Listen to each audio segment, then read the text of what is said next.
दोस्तों नमस्कार।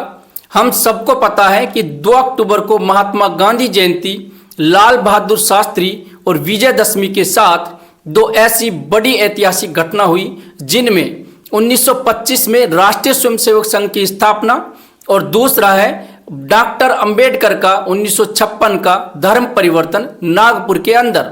लेकिन आज संघ 100 वर्ष पूरा कर चुका है और सत्ता में भी है, क्योंकि उसी का प्रचारक मोदी प्रधानमंत्री भी है। लेकिन संघ के लिए बड़े दुर्भाग्य की बात है कि आज उसे अपनी वैधता साबित करने के लिए बार बार महात्मा गांधी और अंबेडकर जी का नाम लेना पड़ रहा है। और यह बात पूरी तरह से सिद्ध होती है कि संघ का जनता के साथ सीधा संवाद कमजोर हुआ। और इसका कारण है क्योंकि संघ अब पूरी तरह से राजनीतिक संगठन में बदल गया है। मोहन भागवत ने अपने भाषण में कहा कि हिंसात्मक क्रांतियां कभी सफल नहीं होती।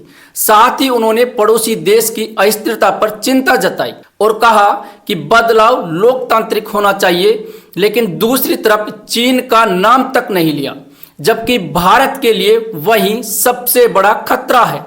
साथ ही साथ अमेरिका पर व्यापार युद्ध को लेकर कटाक्ष किया, जबकि 2019 में वही संघ अमेरिका की तारीफ कर रहा था और आज अमेरिका की आलोचना कर रहा है।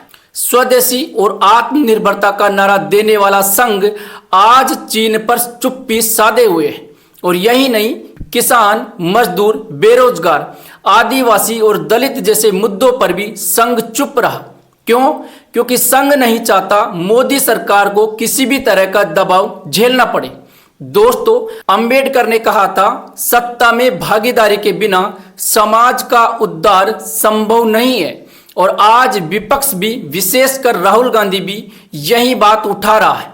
दलित हो, आदिवासी हो, पिछड़ा हो, चाहे अल्पसंख्यक हो, सभी की राजनीतिक शक्ति में हिस्सेदारी होनी चाहिए। तो दोस्तों, साफ तौर पर दिखाई दे रहा है संघ अब वैचारिक और सामाजिक संगठन नहीं रहा, बल्कि सत्ता का रक्षक बन गया है। और यह भी दिखाई दे रहा है कि उसके 40 संगठन, किसान संघ हो, मजदूर संघ हो या स्वदेशी जागरण, अब अपने मुद्दों पर आवाज नहीं उठा रहे। यह स्थिति साफ साफ दिखाई देती है कि आरएसएस का मूल चरित्र अब बिल्कुल बदल चुका है। मतलब अब साफ तौर पर कहा जा सकता है कि आरएसएस के 100 साल पूरे होने पर उसका खुद का अस्तित्व मात्र सत्ता की रक्षा में सिमट कर रह गया है। आज वह गांधी और अंबेडकर का सहारा लेकर वैधता पाने की कोशिश कर रहा है, लेकिन दलित, आदिवासी, पिछड़ा, अल्पसंख्यक और युवाओं के असली मुद्दों से पूरी तरह कट चुका है। यानी ये कहने में कोई संकोच नहीं होगा कि आरएसएस समाज सुधारक संगठन नहीं, बल्कि सत्ता का प्रहरी बनकर खड़ा हो गया है। जय हिंद, जय भारत।